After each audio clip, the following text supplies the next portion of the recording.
5,000 euro and lose his license.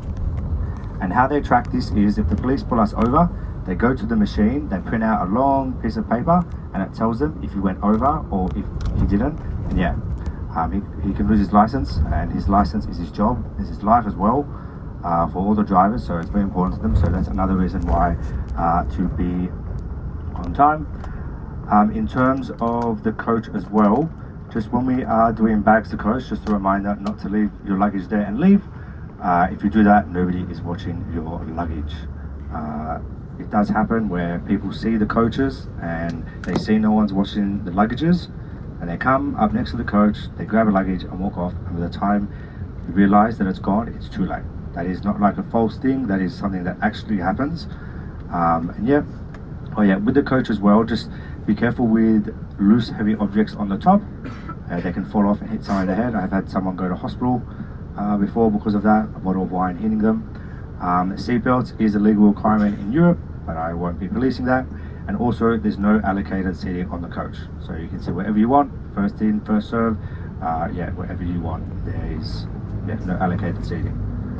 What I'm going to do now is something called my 3-day talk. So every time we get on the coach, I am going to basically talk about the next 3 days, like what we're doing today, the day after, and it gets less and less information. So today, what we are doing, we are driving to Florence via Pisa. So we have around a 3-hour drive to our first service stop. This is where you will get lunch. After that, we have about an hour, hour and a half drive to Pisa. And then we have some free time in Pisa. So we're going to do a Pisa photo competition. So I'm going to open up a new WhatsApp group, and you're going to post your photos in there. And the people with the photo with the most reacts wins a prize. So get those ideas going. Then we'll get back on the coach, head to Florence, check in, and then we'll be going to the free time add-on pizza making. Even if you're not doing the pizza making, I do have a little surprise with me and Robert on the way to pizza making. So it's up to you whether you want to come to that or not. Then we'll go to pizza making, and no, sorry, not pizza making, the Tuscan evening. Sorry, tonight we have the Tuscan evening. If you're not doing the Tuscan evening, you can come on the coach. I have a little surprise on the way there, but it's up to you if you want to come. And then yeah, we'll have an amazing meal. It's probably one of the most popular dinners on the trips that Italy goes to. The travellers always rave about it. Very yummy food, Italian food. And straight from there, we'll go to Red Garda karaoke night. So it'll be our welcome drinks. Red Garda, it's a very fun karaoke bar, but also has a DJ as well. And you can sing your favorite karaoke song. It's a really, really fun night. If you're not going to come to Red Garda, we're going to do a pickup at around 9:55 p.m. I'm going to send the pin, and Robert is going to be there around at that time. You need to make sure you're on time to that pin if you want that pickup. I'm going to send that a bit later. And the next day we have Leonardo's Leather and Gold leather show and leather store. Florence is one of the main places where you buy leather, so if you're looking to buy something leather, it's very interesting as well. Come to that, and then we have the free time add-on guided tour, then we have the pizza evening, and then we go back to the accommodation, and the next day we head to Switzerland. So in terms of Switzerland, we are changing currency there, but I wouldn't take any money out. I would just use your card. It's expensive there. Remember, if you're doing Jungfrau Mountain, it is going to be cold up there, so make sure you have everything that you need to be up there. If you don't have a beanie, get a beanie. And yeah, so now I'll walk the coach. If you have any questions, stop me and I'll answer you.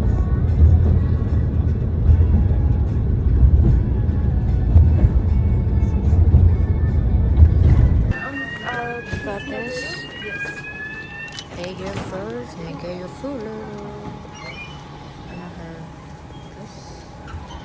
Pizza. My margarita. Sauna. I had a pizza. My pizza in the sauna room. This one. Sauna. Alright, another highway meal. It's the same highway, different food. Last time the pasta not good. Let's try pizza. This Malaysia. This for dessert later. One from Florence. Did I say this Florence already? Alright, there's Florence, English, Firenze, Italian, and there's Fiorentina, which is Italian as well. This name was actually given to it by Julius Caesar and the Romans. They set up a military camp here, and I don't know if you know, but one of the emblems of Florence is the Florentine iris, and that is where it got its name, so Fiorentina. So yeah, they set up a military camp here. That was around 1st century BCE. Now, if you fast forward a little bit, you get to two factions called the Guelphs and Ghibellines. This was a very big war in Florence. It was two factions, one supported the Pope and one didn't, and they were fighting for years and years and years. Eventually there really wasn't a winner. What actually happened, no one really won, and what was born the Florentine Republic, the Serenissima. Now, with the Guelphs and Ghibellines, there was an important man that supported one of these, and this important man, in fact, got exiled. Does anyone know who that is? Yeah, it was Dante Alighieri. He's very famous in Italy and international literature. He wrote a very important book called The Divine Comedy, which is about purgatory, hell, and heaven. And he was exiled from Florence for 20 years, which broke his heart because he loved his city. But yeah, he went around to different places. He actually spent 7 hours in Verona, and he wrote a lot of his stuff there. So this is why, if you ever see the name Dante, a lot of it is named after him, and also future popes that were to come. So yeah, you have basically Florence, the Florentine Republic now. And what was so good about how the government was run here was it was run by guilds. So you had different guilds that were in the country.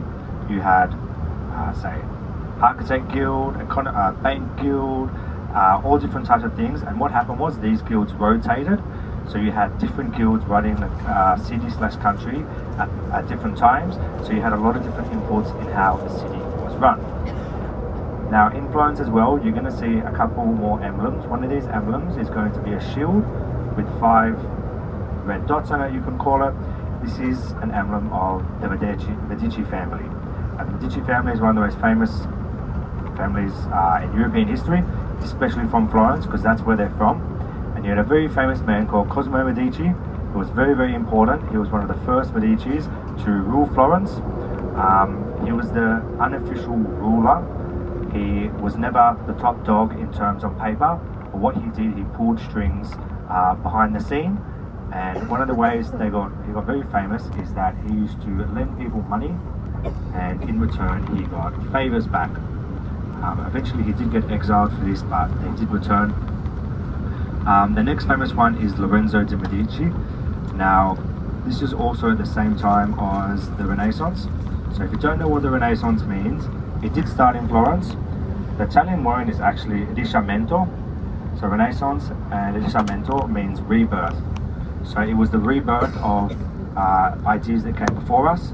So looking at those ideas, if they were right, if they were wrong, how can we improve it? And they also started looking at humanism. So looking at the human body, which is very important at that time, and also very wrong, because at this time, a lot of Europe was ruled by Christianity, Catholics, and they thought people were playing basically playing the hand of God when you shouldn't really be touching the human body.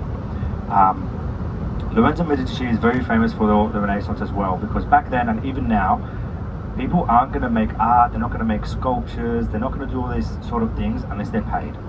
So Lorenzo Medici, in his chapel as well, and along with other Medici families, they had art people living inside their quarters. They would pay them to make art as well.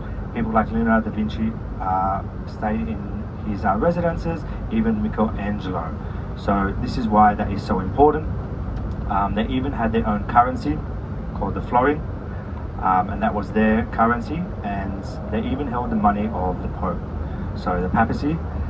Now if you don't know, basically the Pope back then was very, very powerful. If you've ever watched Rick and Morty, there's that episode where the Pope just completely smashes everybody because he's so powerful. That's literally what the Pope and the papacy was.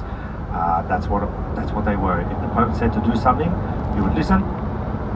So they even held the money of the Pope and all the Catholic money, and they did that for a lot of empires around the world, and they got very, very famous from that. Eventually they started to get too powerful, and the Pope actually tried to get them killed. It didn't work. Lorenzo Medici had this massive battle where they won, but then people were sick of all this war and killings, so the Medici family in fact got exiled from Florence. Does anybody want to guess what they went and did while they were exiled? 2 of them actually became popes.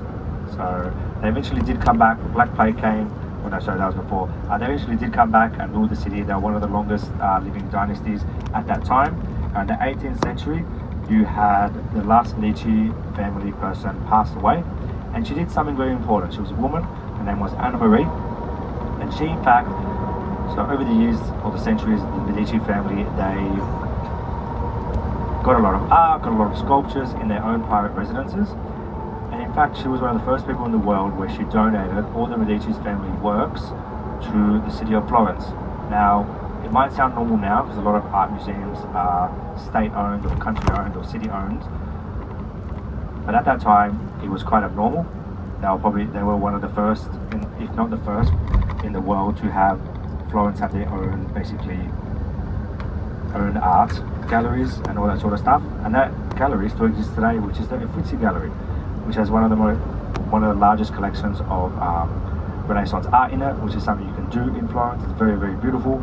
Don't expect to see everything in there just in one visit. It's very, very big and very, very massive. And she did that. That was very, very important for them. In terms of Florence, it is a walkable city. It's very, very small. That's why it used to be the capital for the first 5 years after the unification of Italy, but then it moved to Rome. And there's a very important story that happened in World War II when the Nazis were retreating in Italy. There was a Nazi commander that in fact got told to blow up all the bridges in Florence, so the Allies couldn't follow them. Now I know it might not sound like much, and I'm not trying to praise this person, but there was a Nazi commander that in fact studied in Florence, and he was the one who got told to blow up all the bridges. And he did blow all the bridges up except one, which was Ponte Vecchio, which is called Old Bridge. It's now nicknamed the Gold Bridge. Don't go buy gold on there because it's very overpriced and very expensive. But he actually did get praised for not blowing up every single bridge and saving that one, because he did put his life on the line. He probably would have got murdered on the spot if he said no. And that bridge still remains today, Ponte Vecchio, and all the other bridges got rebuilt from the rubble that they died, basically. So they pretty much look the same, but they're not originals, only except Ponte Vecchio. And one interesting fact about when they did get pushed out of Florence, the Nazis, the team that led pushing them out was actually New Zealand's 2nd Division troops. So yeah, very, very important. A lot of people from USA, soldiers, did die in Florence as well. Florence and USA have a very special relationship.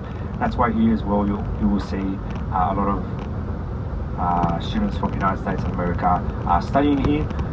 There's a graveyard dedicated to World War II people that died, but mainly USA people. There's around 4,000 US graves there that still exist today. Yeah, that's Florence for you. We're going to be at Pisa in around 50 minutes. More. Yeah, about an hour. An hour will be there. I'll walk the coach if anybody has any questions.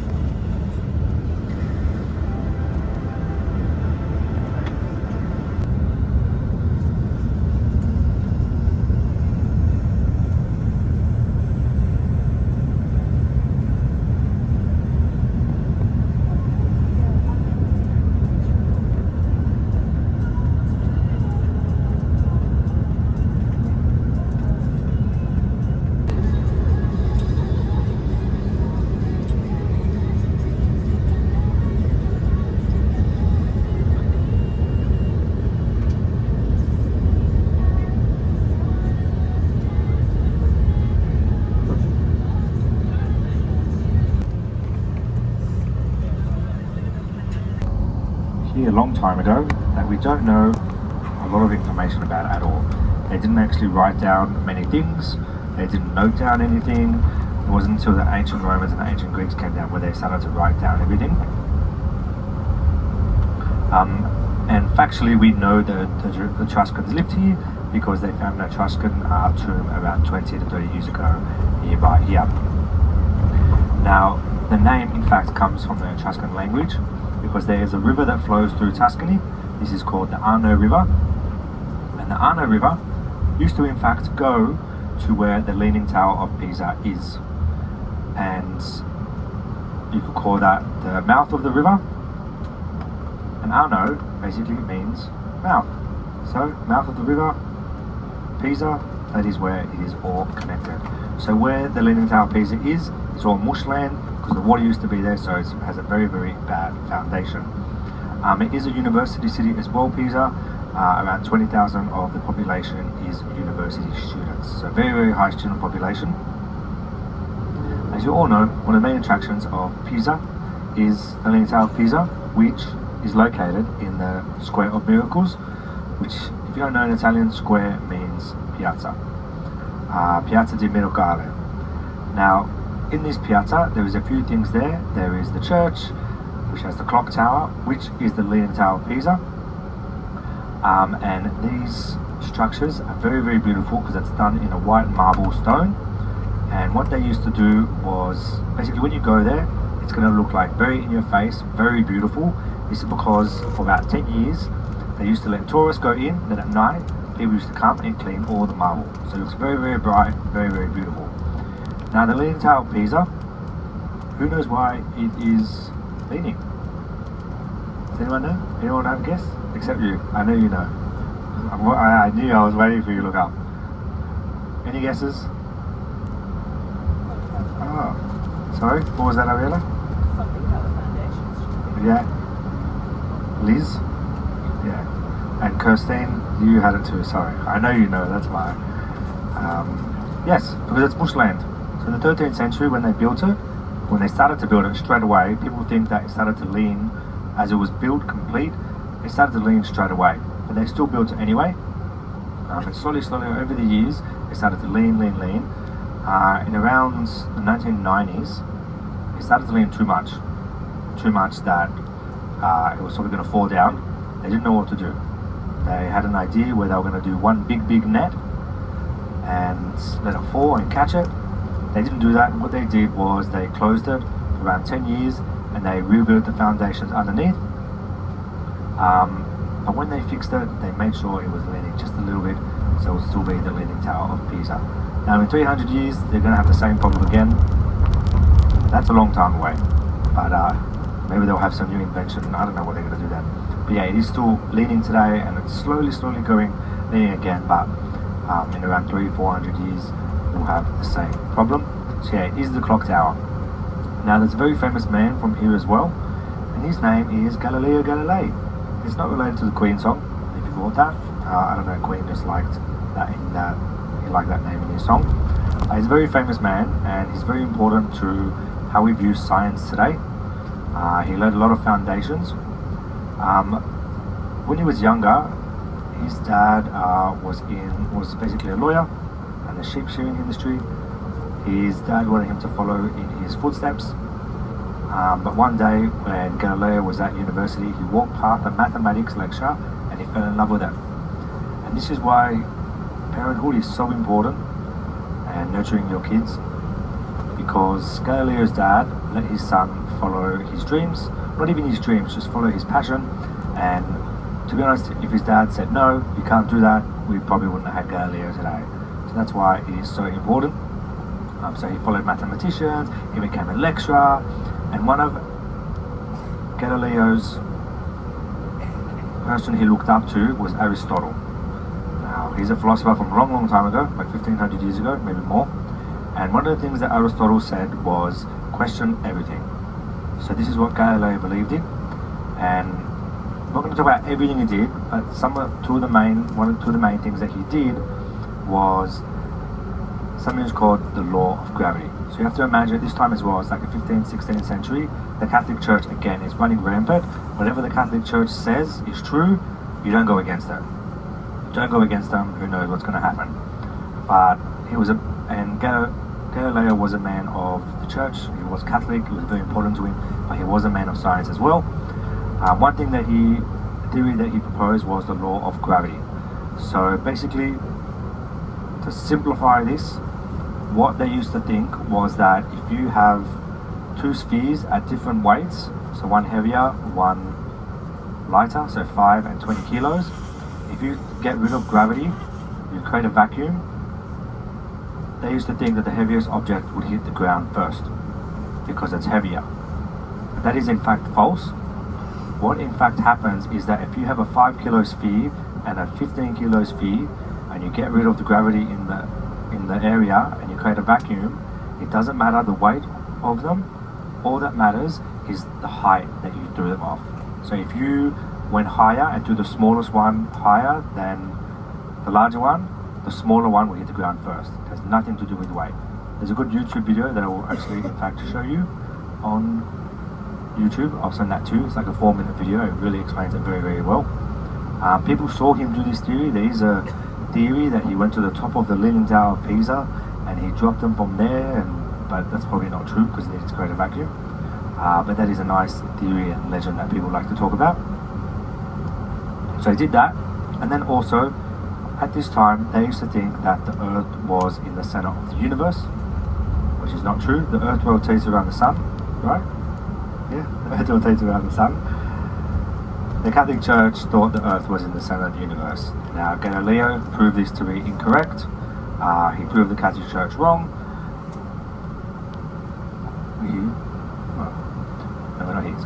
He proved the Catholic Church wrong, and what happened to him? He got sentenced to house arrest for the rest of his life. He was obviously felt guilty as well.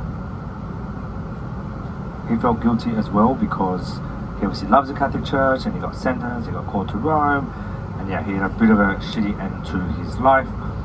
And yeah, we know the Earth isn't in the center of the universe for a long time now.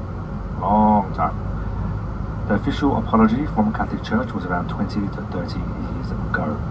Now in Florence, there in fact is a Galileo museum, and there is a piece of him that we have there.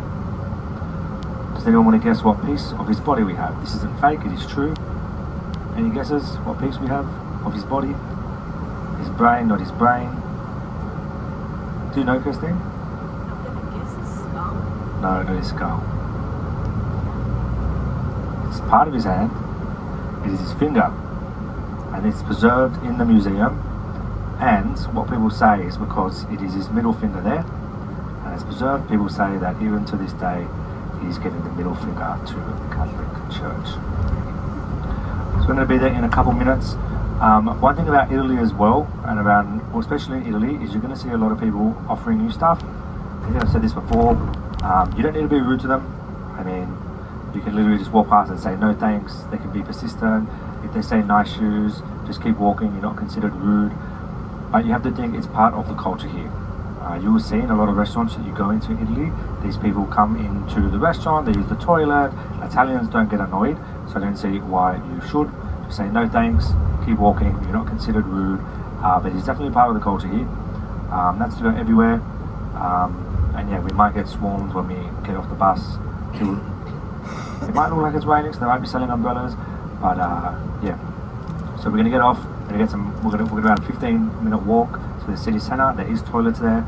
Leaning Tower of Pisa. You can take some photos, and then we'll get back on the coach and head to Florence. Any questions? All right, be careful.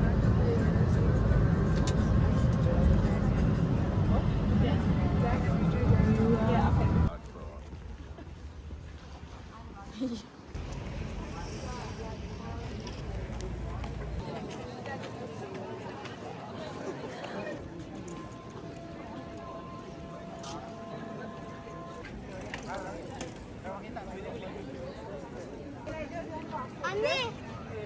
Ama annemi saklayayım ki. Hayır hayır geldi.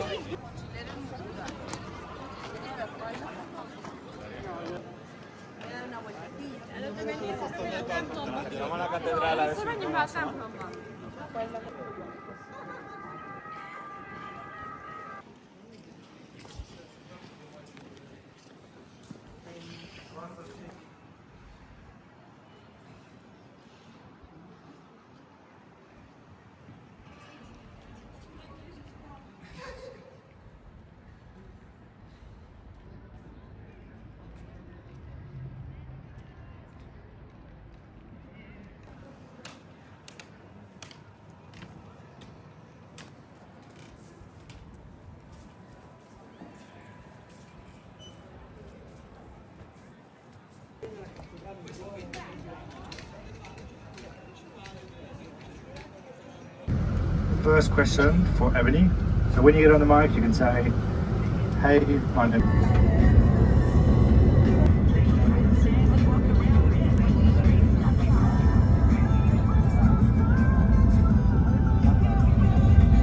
tickets online for that. It's very amazing Renaissance art.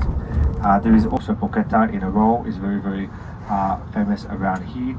There's that very TikTok famous panino place called Antico Vaio. It's on my map. There's other sandwich places on my map as well. So definitely go and get a panino. The bread here might taste a little bit different because a lot of the bread in Florence is saltless because they had a war with Genova. Genova had controlled pretty much of salt in Italy back then, and Genova said, stuff you, we're not selling you salt anymore after they won, and they started making the bread without salt. So a lot of the bread is still saltless, so if you're wondering why it tastes different, and that is why. There's wine windows around Florence, they're on my map as well. The wine windows, they're historically important because back when the plague was around, nobody wanted to interact with each other, but people still wanted to drink some wine. They would knock on the wine window, leave €3 there or whatever, how much it was, the currency, leave it there. The person would get the money, close the wine window, and then a couple of minutes later there'd be a glass of wine there. So that is why wine windows are pretty famous now.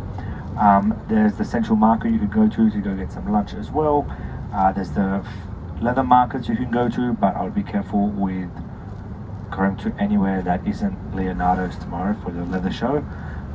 Even if you just come to the leather show, they teach you how to find real leather. If someone's trying to do that flame trick with you to show that it's real leather, it's bullshit. That's just a fake thing. It has to really burn, but you can do that to leather, but not in 1 second. It needs to be something that takes longer. So if they do that, walk out the store. Just be careful, there's a lot of fake leather stores around here. Food as well, there is something called lambradotto, which is the fourth intestine of a pig. You can get this in a panino. They cook this intestine in a broth, put it in a panino, and then sometimes dip the panino in the broth as well. So that is something very local and cultural to try. Definitely get you out of your comfort zone. And the wine windows, and yeah, get some gelato tomorrow. Don't forget about that. There's a lot of places on my map. And something else for food that I nearly forgot is called bistecca alla Florentina. So if you're into steak, you can get a Florentine steak.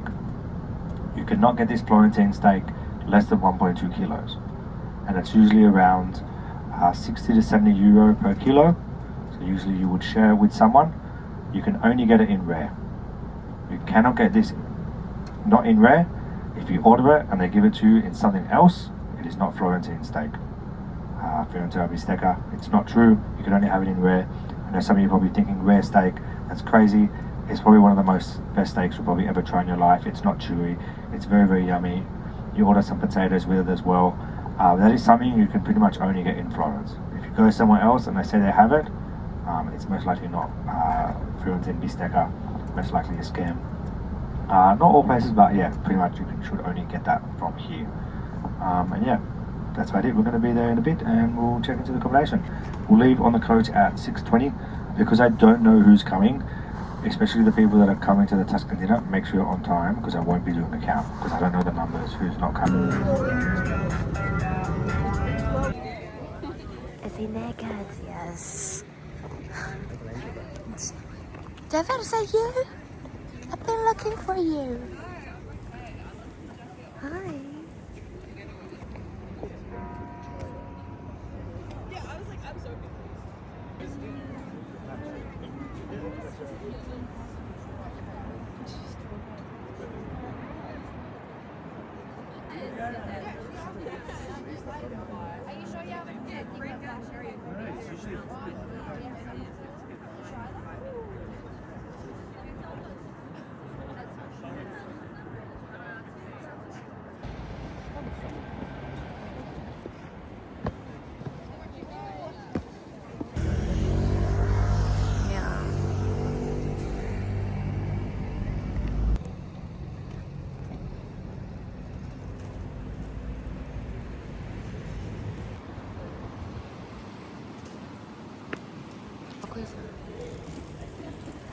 Wait!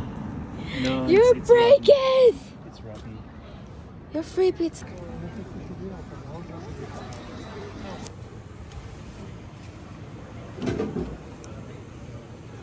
Should I ask him anything from Tuscany? Tuscany. Nice.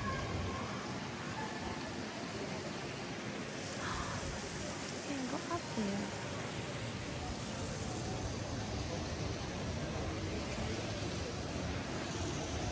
who's a beautiful man. I don't know.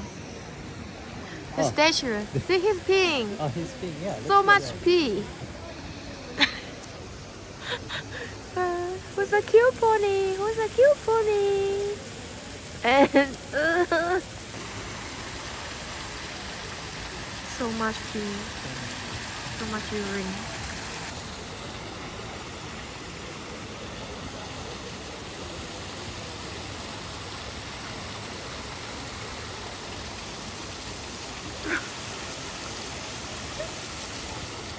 Something I don't understand is they have so much water here.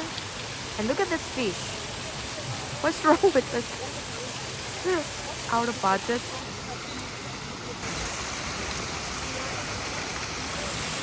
It's like, it's a hen, right? It is a hen!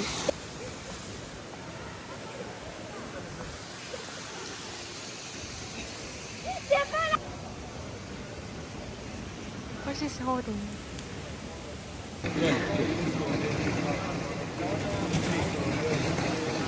Stop on it.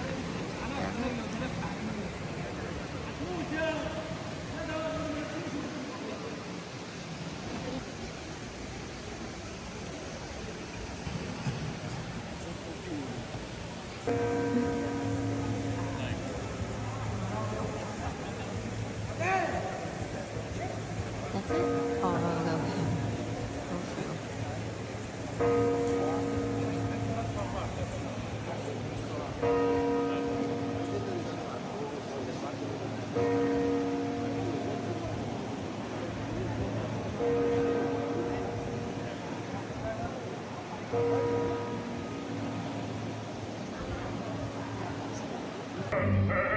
Quella chioma, quell'aria brillante, quel vermiglio tedesco colore, quel vermiglio tedesco colore, non mi avrai, quel pennacchini, quel cappello, quella chioma, quell'aria brillante, non mi avrai per colore amoroso, notte giorno di giorno girando nelle belle turbando riposo versi del coroncino d'amore nelle belle turbando riposo versi del coroncino d'amore Gran corriere un po' palmato grande stacchi stretto sacco capo spalla abbia il bianco collo dritto uso franco un gran casco un gran turbante molto lavoro sotto constante molto turbante e invece del fandango una marcia per il fango per montagna per balloni con le nevi e soglioni al concerto di tromboni di bombarde di cannoni che la palle tutti i giorni all'orecchio fan fischiare non mi avrai quel pennacchini non mi avrai quel cappello non mi avrai quella chioma non mi avrai quell'aria brillante non mi avrai per valore amoroso notte giorno di giorno girando nelle belle turbando il riposo ci sento ad uncino d'amore nelle belle turbando il riposo ci sento ad uncino d'amore e rovina la vittoria alla gloria militare e rovina la vittoria alla gloria militare alla gloria militare alla gloria militare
You had to charge yours there. It's not speaker. It's coming?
It's so silly. Even the hands are like that. Yeah, mostly. I have also like this 4 days. Usually I have peace one day.